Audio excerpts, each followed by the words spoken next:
নমস্কার বন্ধুরা, ভৌতিক রহস্য চ্যানেলে তোমাদের সবাইকে স্বাগত। অন্ধকার রাত, চারপাশ নিঝুম।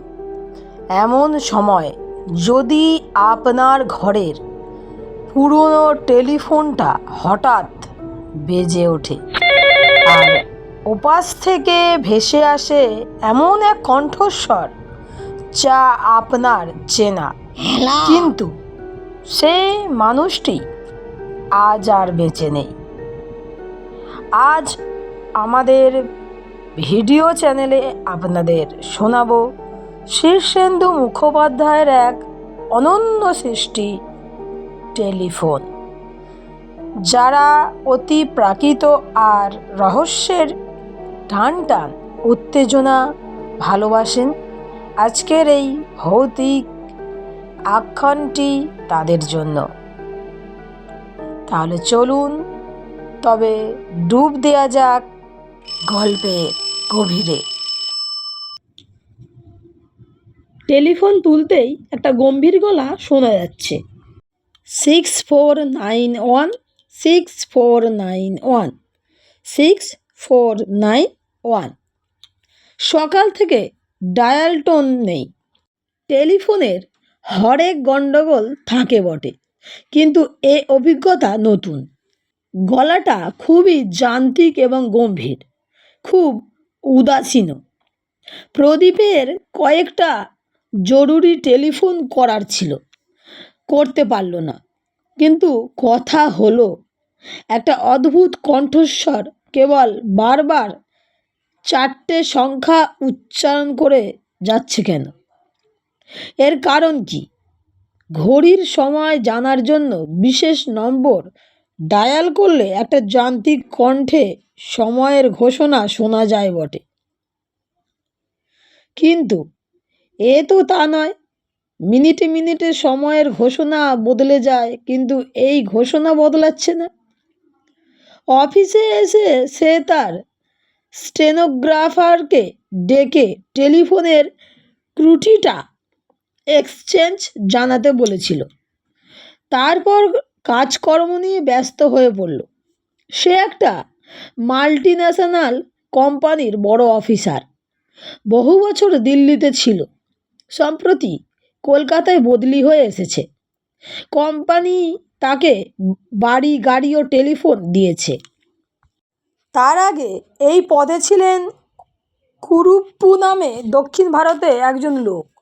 তিনি রিটায়ার করে দেশে ফিরে গিয়ে ফুলের চাষ করছেন বলে শুনেছে প্রদীপ।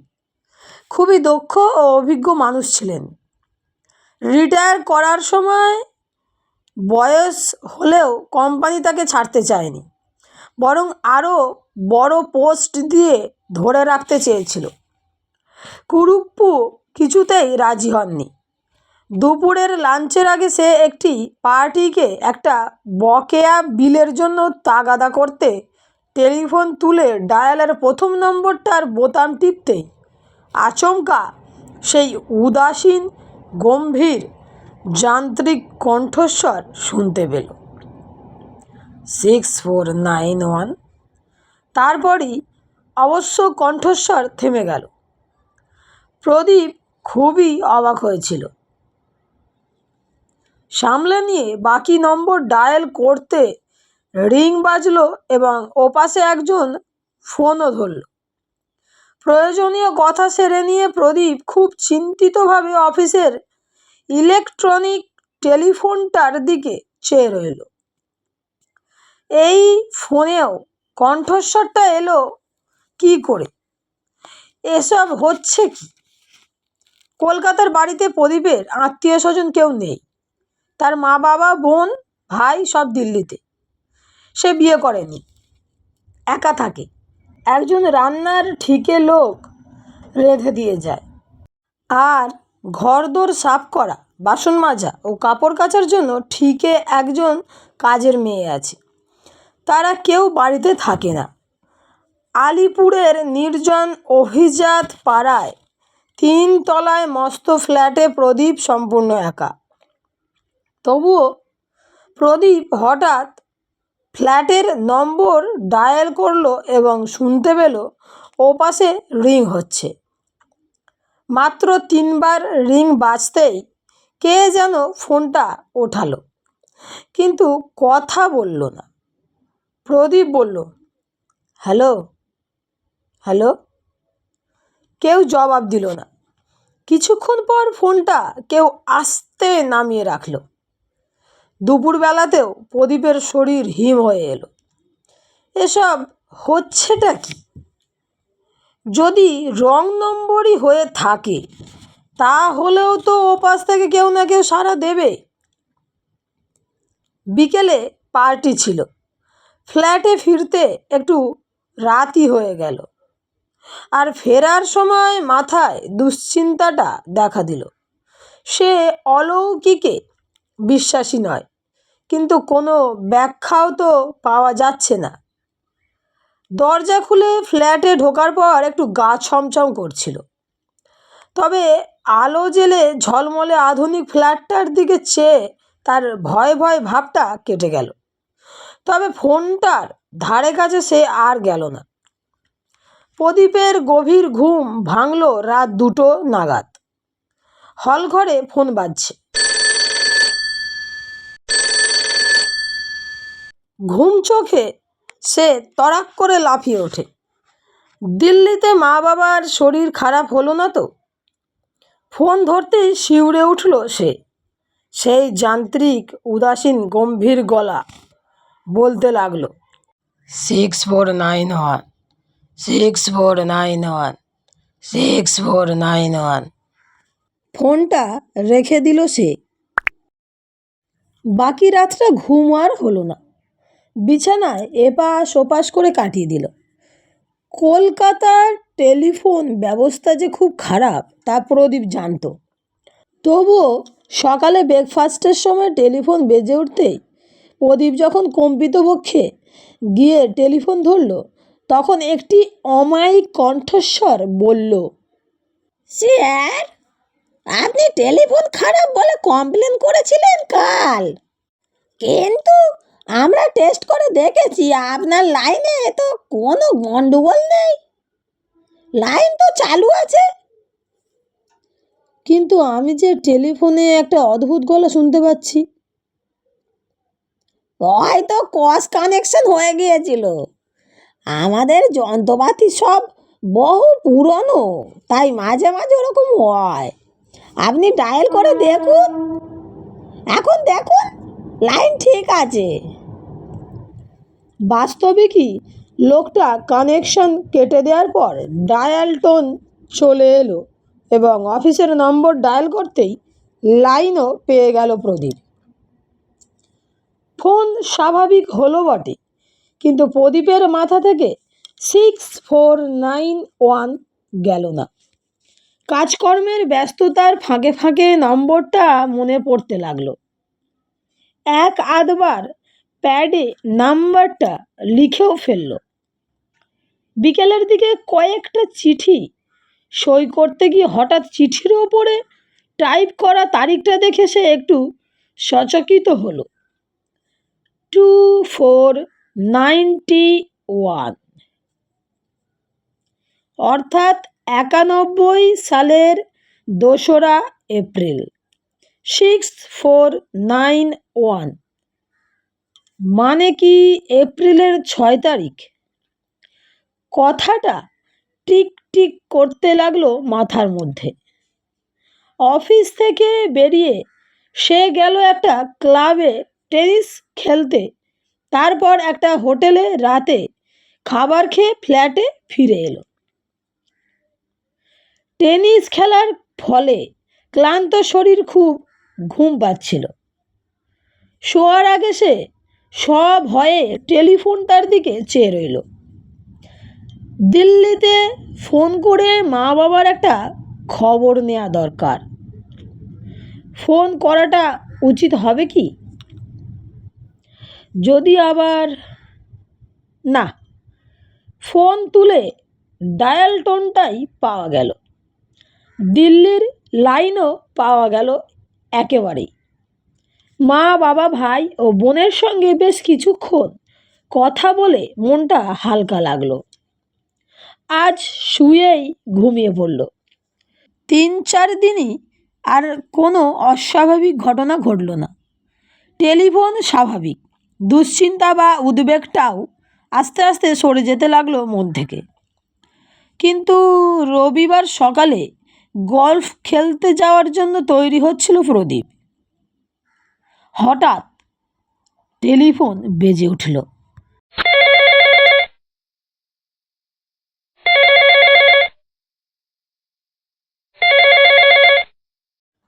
প্রদীপ অন্যমনস্কভাবে টেলিফোন তুলতেই সেই অবিস্মরণীয় যান্ত্রিক কণ্ঠস্বর শোনা গেল। This is the day, this is the day, this is the day, this is the day. সকালের আলোর মধ্যেও ভয়ে হঠাৎ হিম হয়ে গেল প্রদীপ। চিৎকার করে বলল, what is the meaning of it? বিচলিত কণ্ঠস্বর একইভাবে বলে যেতে লাগলো, this is the day, this is the day. Pradeep চিৎকার করে ধমকালো, দু একটা নির্দোষ গালাগালও দিল, কাকুতি মিনতি করল, কিন্তু কণ্ঠস্বরের অধিকারী ওই একটা বাক্যই উচ্চারণ করে গেল, এপ্রিলের কলকাতা এমনিতেই গরম। ফোনে চেঁচামেচির পর আরও ঘেমে উঠল সে। ফোনটা রেখে কিছুক্ষণ ঝিম মেরে বসে রইল। এর মানে কি? হঠাৎ খেয়াল হলো আজ এপ্রিলের 6 তারিখ, 6491। আজকের দিনটা সম্পর্কে কেউ তাকে কিছু বলতে চাইছে কি?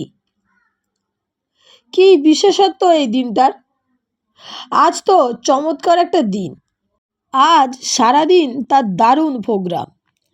তাদের অফিসের সবচেয়ে বড় ক্লায়েন্ট মান্টু সিং সরখেরিয়ার আমন্ত্রণে তারা আজ যাচ্ছে কলকাতার বাইরে দিল্লি হাইওয়ের কাছে সরখেরিয়ার বিশাল বাগানবাড়িতে।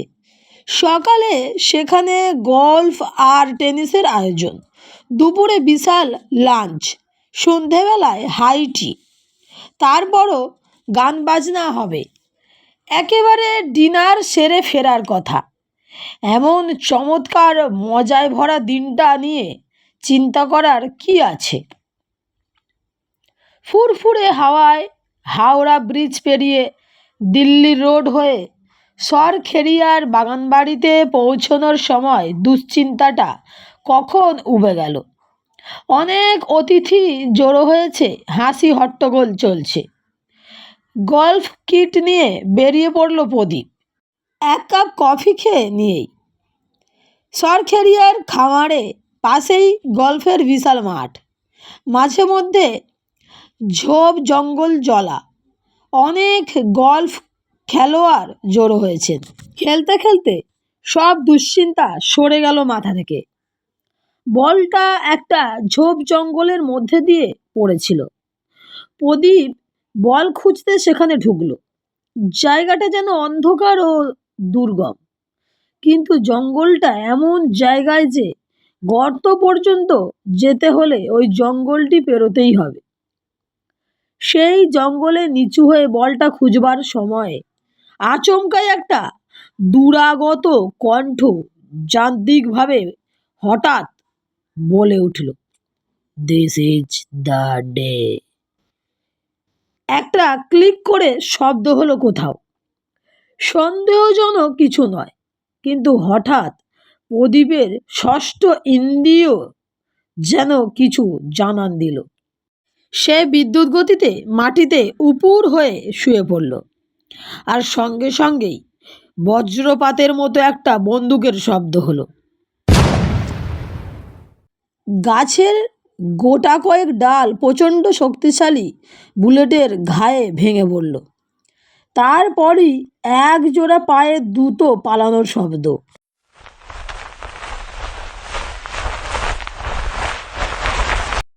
প্রদীপ যখন উঠে বসলো তখন খানিকটা হতভম্ব হয়ে চারিদিক দেখল সে। কেউ তাকে মারার চেষ্টা করেছিল, কিন্তু খুবই সামান্যর জন্য সে বেঁচে গেছে। উঠে গায়ের ধুলোটুলো ঝেড়ে চারিদিকটা দেখল সে। কে তাকে মারতে চায়? কেনই বা মারতে চায়? বন্দুকের শব্দ শুনে কেউ ছুটে আসেনি, তার কারণ আশেপাশে অনেকেই শিকারে বেরিয়েছে। বন্দুকের শব্দ হচ্ছেও আশেপাশে। সারাদিনটা খুব অন্যমনস্কতার মধ্যে কেটে গেল প্রদীপের। ঘটনাটার কথা সে কারোর কাছে প্রকাশ করল না। রাতে বাড়ি ফিরে সে টেলিফোনটার দিকে চেয়ে রইল কিছুক্ষণ। টেলিফোনে এই দিনটার পূর্বাভাস দেয়া হচ্ছিল তাকে, কিন্তু কেন? কে দিচ্ছিল? রাত 10:30 নাগাদ টেলিফোন বেজে উঠল।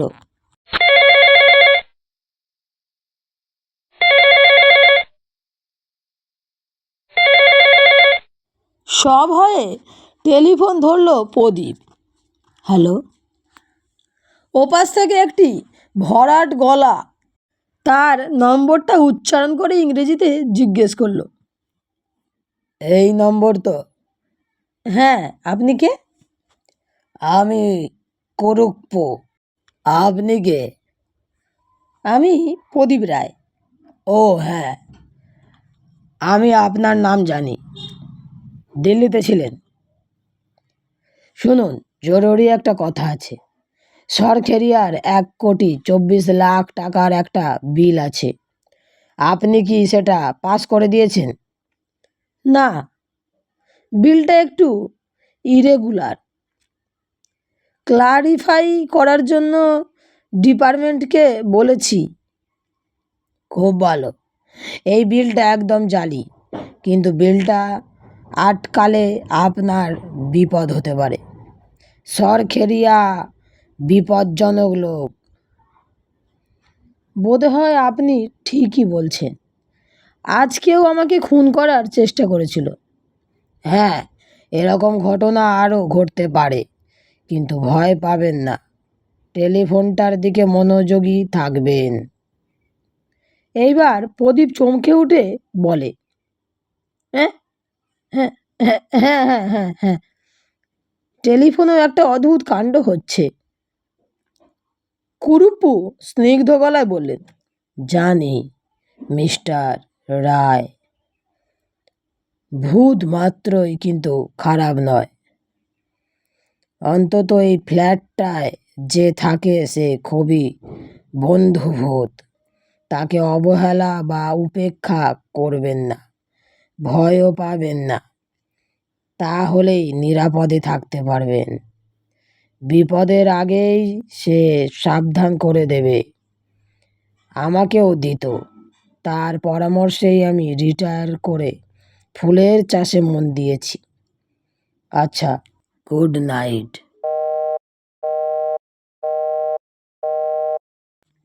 প্রদীপ হাতের স্তব্ধ টেলিফোনটার দিকে হাঁ করে চেয়ে রইল।